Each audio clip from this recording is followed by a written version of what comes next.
Hello दोस्तों, नमस्ते भाई। कैसे हैं आप लोग? उम्मीद करते हैं कि आप लोग एकदम मस्त होंगे और दोस्तों एकदम जो है व्यस्त होंगे। देखिए, आज जो है हम लोग बात करने वाले हैं मुख्य तौर पे एक जो है सेशन से हटकर, और सेशन हम लोग का आज जो है इंट्रोडक्शन टू ट्रिग्नोमेट्री।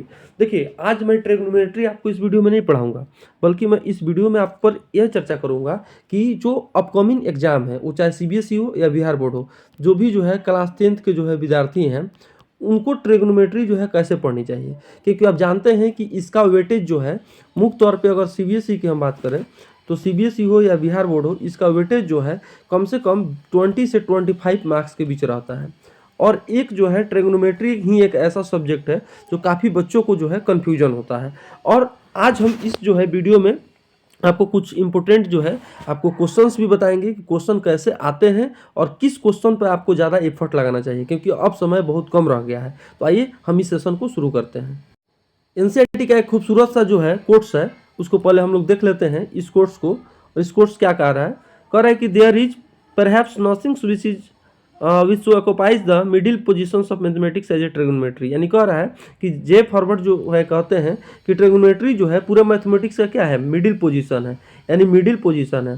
तो मिडिल पोजीशन जो है आपका ट्रिग्नोमेट्री है। और इस ट्रिग्नोमेट्री में हम जानेंगे कि मुख्य तौर पे कैसे हमको पढ़ना है और क्या हमारी रणनीति होनी चाहिए, क्या हमारी जो स्ट्रेटेजी होनी चाहिए, क्या तरीका होना चाहिए। देखिए, जब ट्रिग्नोमेट्री हम शुरुआत करते हैं तो मुख्य तौर से इसी फिगर से जो है कोई भी जो है टीचर शुरुआत करता है, ये वाला फिगर से।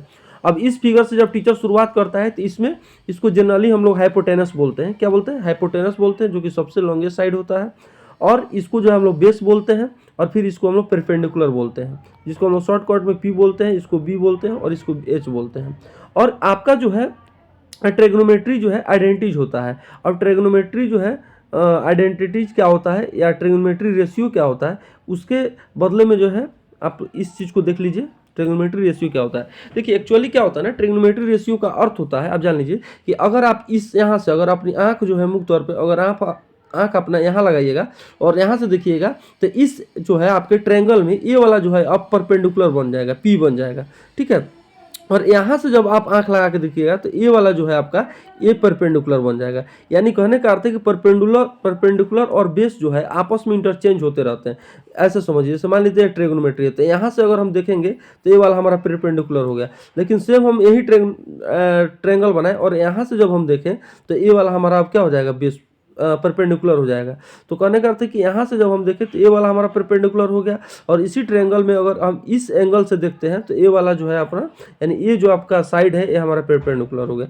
इसको हम लोग ट्रिग्नोमेट्रिक रेशियो कहते हैं और रेशियो में हम लोग बैठाते हैं। चलिए, मुख्य तौर पे अब हम देखते हैं कि आपको कौन कौन सा फॉर्मूला याद रखना चाहिए। मान लीजिए कि एक जो है आपका एक ट्रायंगल हो गया, ये क्या हो गया आपका प्यारे बच्चों, एक ट्रायंगल हो गया।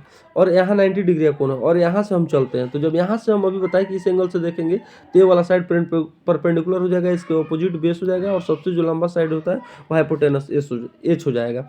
तो यहाँ हमको फॉर्मूला याद रखना होगा साइन थीटा का, कॉस थीटा का और टेन थीटा का, ठीक है। साइन थीटा का फॉर्मूला होता है पी बटा एच, कॉस थीटा का फॉर्मूला होता है बी बटा एच, और टेन थीटा का फॉर्मूला होता है पी बटा बी। इसी का जब हम जो है रिवर्स देखते हैं तो टेन थीटा बदल जाता है कॉट थीटा में। तो जब कॉट थीटा में बदल जाएगा तो ये क्या हो जाएगा, इसका फॉर्मूला हो जाएगा बी बटा पी।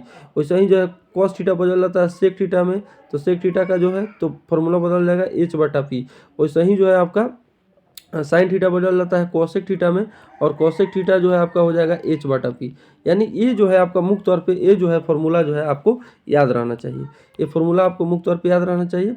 उसके बाद जो है एक और जो है इसका बेसिक फॉर्मूला आता है, जो कि होता है आपका साइन थीटा बाई, आप याद किए होंगे, sign theta by cos theta, अब हो जाता है टेन थीटा। अब cos theta by sine theta, जैसे इसको हम पलट देते हैं cos theta by sine theta, तो ये हो जाता है आपका कॉट थीटा हो जाता है। तो ये वाला फॉर्मूला भी आपको दिमाग में रहना चाहिए। अब जो हमारा मुख्य जो है आज की सेशन है, वो सेशन ये है कि कौन कौन एग्जाम्पल जो है पर ज़्यादा हमको इफर्ट लगाना चाहिए, कौन कौन एग्जाम्पल पर हमको इफर्ट जो है मोर एंड मोर लगाना चाहिए, ताकि हमको जो है ज़्यादा से ज़्यादा मार्क्स जो है इस चैप्टर से हमको निकल सके। इस पर जो है मुख्य तौर पे हम चर्चा करेंगे। तो आइए हम जो है हम आपको इम्पोर्टेंट जो है कुछ क्वेश्चन कराते हैं, और उस क्वेश्चन को आप जो है मुख्य तौर पे क्या कीजिएगा, ज़्यादा से ज़्यादा रिवीजन कीजिएगा। जैसे इस क्वेश्चन को आप देखिए, ये जो है आपका क्या है, एक इम्पोर्टेंट क्वेश्चन का सीरीज है। यानी यहाँ से आपको कॉन्फिडेंस मिलेगा और मार्क्स आपको मिलेंगे। तो इसलिए आप मुख्य तौर पे जो है इस बात को याद रखिएगा कि कहाँ से मार्क्स मिलेंगे और उसी को पढ़िएगा। अब ये वाला एग्जाम्पल 5 देखिएगा, तो एग्जाम्पल 5 जो है मुख्य तौर से ये क्वेश्चन आप जो है जरूर सॉल्व करके जाएं। इस पर आधारित पर जो है क्वेश्चन आपको एग्जाम में देखने को बन सकते हैं। तो क्वेश्चन आप स्क्रीनशॉट ले लीजिए, उसको अभी नोट कर लीजिए। एनसीईआरटी का बुक आप खोल के जो है यहाँ से क्वेश्चन डायरेक्ट जो है आप देख सकते हैं।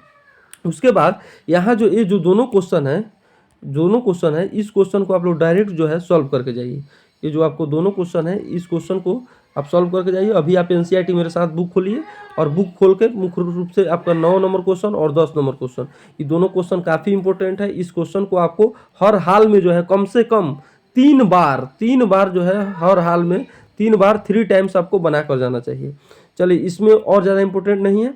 उसके बाद जो है आप और आगे क्वेश्चन तेजी में देखिए। मैं आपको बताता हूँ, एकदम कम समय में जो है ये चैप्टर बहुत ज़्यादा नंबर देकर जाता है और नंबर काफ़ी अच्छा जो है यहाँ से चैप्टर से निकलता है। और आपको जो है ए वाला क्वेश्चन देखिए, एग्जाम्पल 8 जो क्वेश्चन देखिए, ये वाला क्वेश्चन जो है आपको काफ़ी इंपॉर्टेंट क्वेश्चन है। इस टाइप का क्वेश्चन आपको सॉल्व करके जाना चाहिए। एग्जाम्पल 8 है, इसको आप कम से कम 2 टाइम्स जो है आप सॉल्व करके और इसका कॉन्सेप्ट जो है बिल्डअप करके जाइए।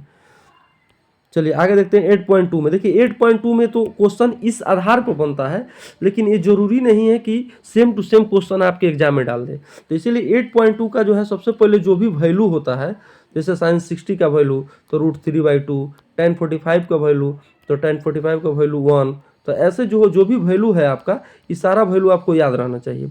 लेकिन आइए इसमें भी हम कुछ आपको इंपॉर्टेंट क्वेश्चन बता देते हैं जो कि आपको पढ़ के जाना चाहिए। तो इसमें सबसे इंपॉर्टेंट जो क्वेश्चन है ये है आपका 3 नंबर क्वेश्चन। अगर रियल में आप बना ले रहे हैं या आप बना ले रही हैं तो ये 3 नंबर क्वेश्चन जो है आपको बहुत ज़्यादा जो है कॉन्सेप्ट जो है आपको बिल्ड करने में मदद करेगा। और 3 नंबर क्वेश्चन जो है आप जरूर कम से कम 2 बार बना कर जाएं अपने कॉन्फिडेंस को बिल्डअप करने के लिए, ठीक है। और यहाँ से जो है ये वाला क्वेश्चन भी आप जो है करके जाइए, इस पर क्वेश्चन जो है आपको बन जाता है। तो ये भी क्वेश्चन काफ़ी इंपॉर्टेंट है, 3 नंबर क्वेश्चन काफ़ी इंपॉर्टेंट है। देखिए जो भी आपका बुक का है एनसीईआरटी का, जो भी आपका ट्रू फॉल्स हो वो 100% ट्रू एंड फॉल्स हो, 100% उस ट्रू और फॉल्स को जो है करके जाएं। 100% आप ट्रू फॉल्स को करके जाएं, क्योंकि ट्रू फॉल्स से डायरेक्ट जो है आपका एमसीक्यू बन जाते हैं। तो इसलिए ट्रू फॉल्स सभी का करके जाएं। ट्रू फॉल्स में कोई आपको स्पेशल जो है अलग से जो है नहीं बताया जाएगा, ट्रू फॉल्स करके जाए। और जो भी जो है मुख्य तौर से जो 3 फार्मूला पे यहाँ बनते हैं, जो 3 फार्मूला आपको मैं याद करा देना चाहता हूँ। पहला फार्मूला आपका ये है कि sine square theta plus cos square theta equal to 1। दूसरा है आपका cosec square theta minus cot square theta equal to 1। तीसरा है आपका sec square theta minus tan square theta equal to 1। तो मुख्य तौर पे इस क्वेश्चन को आप देखिए, ये क्वेश्चन कितना छोटा है, लेकिन ये क्वेश्चन के आने की संभावना ऐसे क्वेश्चन की ज़्यादा रहती है। तो आप इस टाइप के क्वेश्चन भी एग्जाम्पल 10 जो है इस टाइप के क्वेश्चन भी आप बना कर जाएँ और लगातार जो है आप प्रैक्टिस करके जाएँ। और ये जो क्वेश्चन है आपका बहुत इंपॉर्टेंट क्वेश्चन है, और ये क्वेश्चन जो है आपकी सारी क्लैरिटी जो है आपको क्वेश्चन में देखने को मिल जाएगा। और इस टाइप के क्वेश्चन आप अगर बना ले रहे हैं तो रियल में आपका जो है तैयारी काफ़ी अच्छा चल रहा है। एग्जाम्पल 12 और इस टाइप का क्वेश्चन जो है आप कम से कम मेरे अनुसार कम से कम जो है 3 टाइम्स जो है आप सॉल्व कीजिए। 3 टाइम्स को सॉल्व कीजिए और इस क्वेश्चन को तो आप लगातार 3 बार सॉल्व ही कर लीजिए अभी से। बहुत इंपॉर्टेंट क्वेश्चन है और इस टाइप के क्वेश्चन डायरेक्ट आपको जो है काफ़ी अच्छे मार्क्स में पूछे जाते हैं। ये क्वेश्चन जो है काफ़ी अच्छे मार्क्स में पूछे जाते हैं। तो इस टाइप के क्वेश्चन आप जो है ज़रूर जो है सॉल्व करके जाए। और यहाँ से मुख्य तौर पे जो है आपका 1 से 2 क्वेश्चन ज़रूर पूछे जाते हैं। तो 1 से 2 क्वेश्चन काफ़ी इंपॉर्टेंट है, पूछे जाते हैं। तो आपको तैयारी सभी करनी है, लेकिन कम समय में हमको ज़्यादा कहाँ ध्यान देना है इस पर बात करना है। जैसे ये वाला क्वेश्चन हो गया, तो ये वाला क्वेश्चन आप करके जाइए, सबसे बेटर है। दूसरा का चीज़ आपका ये वाला क्वेश्चन हो गया। ये वाला क्वेश्चन की अगर आप कर ली हैं या आपको लगातार रिवीजन है तो ये बहुत अच्छी बात है। ये वाला क्वेश्चन भी आप लगातार रिवीजन करके जाइए। और यहाँ से 2 क्वेश्चन है, आपको जो है मुख्य तौर पे ये वाला क्वेश्चन जो है इसका जो है आपको कॉन्सेप्ट पता होना चाहिए, रैशनलाइजेशन मेथड पता होना चाहिए। तो ये 3 क्वेश्चन यहाँ से काफ़ी इंपॉर्टेंट है और तीनों क्वेश्चन से क्वेश्चन बनते हैं। पहला 4 का 3 जो है आप मुख्य तौर पे आप 4 का 3 जो है आप कर लीजिए। दूसरा जो है 4 का 6 आप कर लीजिए। और तीसरा जो है 4 का 7 जो है आप मैक्सिमम टाइम जो है कर लीजिए, कम से कम 3 बार कर लीजिए। दूसरा जो है क्वेश्चन सबसे अच्छा है, इसी जगह से आपको देखने को आपको मिलता है। और उसके बाद जो है एक लास्ट का जो क्वेश्चन बच गया, आपका इसमें वो क्वेश्चन आपका ए है 5 नंबर। हाँ 5 नंबर क्वेश्चन बच गया। इस 5 नंबर क्वेश्चन को भी जो है आप काफ़ी अच्छा से करके जाइए, हम यही कहेंगे। ये 5 नंबर जो क्वेश्चन बच गया, ये वाला क्वेश्चन, ये बहुत अच्छे क्वेश्चन है। इस क्वेश्चन को आप जो है कम से कम 4 बार 4 टाइम्स जो है आप सॉल्व करके जाइए, 4 टाइम्स जो है आप सॉल्व करके जाइए। और यहाँ से जो है इस टाइप के क्वेश्चन जो है आपको एग्जाम में देखने को मिल सकते हैं। तो बेसिकली जो है यही सब आपको करके जाना है और यही सब आपको पढ़ कर जाना है। इसके साथ साथ जो है मुख्य तौर पे आपको जो है सारा फार्मूला जो है अभी से आप पढ़ने बैठिए और सारा फार्मूला जो है कम से कम आप 2 टाइम्स लिख लीजिए। सारा फार्मूला 2 टाइम्स लिख दीजिए। उसके बाद जो भी आपको ट्रिग्नोमेट्री रेशियो का जो वैल्यू है, वो वैल्यू जो है सारा आपको याद होना चाहिए। वैल्यू के साथ साथ आपको जो है मुख्य रूप से फिगर जो है मुख्य रूप से आपको बनाने आना चाहिए। जैसे ट्रायंगल का फिगर एकदम आपको अच्छा से बन जाए, फिगर बनाने आना चाहिए। उसके साथ साथ जो है एंगल वेरिएशन, जो कि हम बताए हैं कि इस ट्रायंगल से हम देखेंगे तो आप हमारा जो है इस सामने वाला परपेंडिकुलर हो जाएगा और इस ट्रायंगल से यहाँ से देखेंगे तो ये सामने वाला परपेंडिकुलर हो जाएगा। इसका कॉन्सेप्ट आपको क्लियर आना चाहिए। तीसरा जो है आपका रेशनलाइजेशन मेथड आप पढ़े होंगे, रेशनलाइजेशन मेथड पढ़े होंगे आप, उसको जो है आप देख कर जाइए। चौथा जो है जितने इंपॉर्टेंट क्वेश्चन हम आपको बताए हैं उसको कम से कम आप जो है 4 टाइम्स, अभी आप कॉपी में लिखकर 4 टाइम्स जो है आप बना कर जाइए। और इस प्रकार जो है आप अपनी कंसेप्ट लगा कर जाइए। आप बेसिकली फार्मूला कम से कम 2 बार लिख के जाइए और फार्मूला जो है सब कुछ का जो है फार्मूला आपको जो है लिखना है। जैसे आप sine theta by cos theta equal to tan theta हो गया, टेन थीटा हो गया, इस सब का जो है जितना आपको फार्मूला जो है टीचर्स के द्वारा पढ़ाए गए सारा फार्मूला और सारा वैल्यू लिख कर जाइए। आपको जो है 100% जो है इतना कर लेने के बाद जो है आपका कम से कम जो है 15 से 20 मार्क्स जो है कहीं छूटने वाला नहीं है। लगातार आपकी कॉन्फिडेंस भी बढ़ जाएगी। और अगर इस वीडियो को अभी देख रहे हैं तो अभी तुरंत बैठकर इस क्वेश्चन पर अपने आप को आजमाना शुरू कर दीजिए। लगातार प्रैक्टिस कीजिए। हर एक चैप्टर का मैं ऐसे ही इंपॉर्टेंट क्वेश्चन का वीडियो सीरीज जारी कर दे रहा हूँ। चलिए धन्यवाद।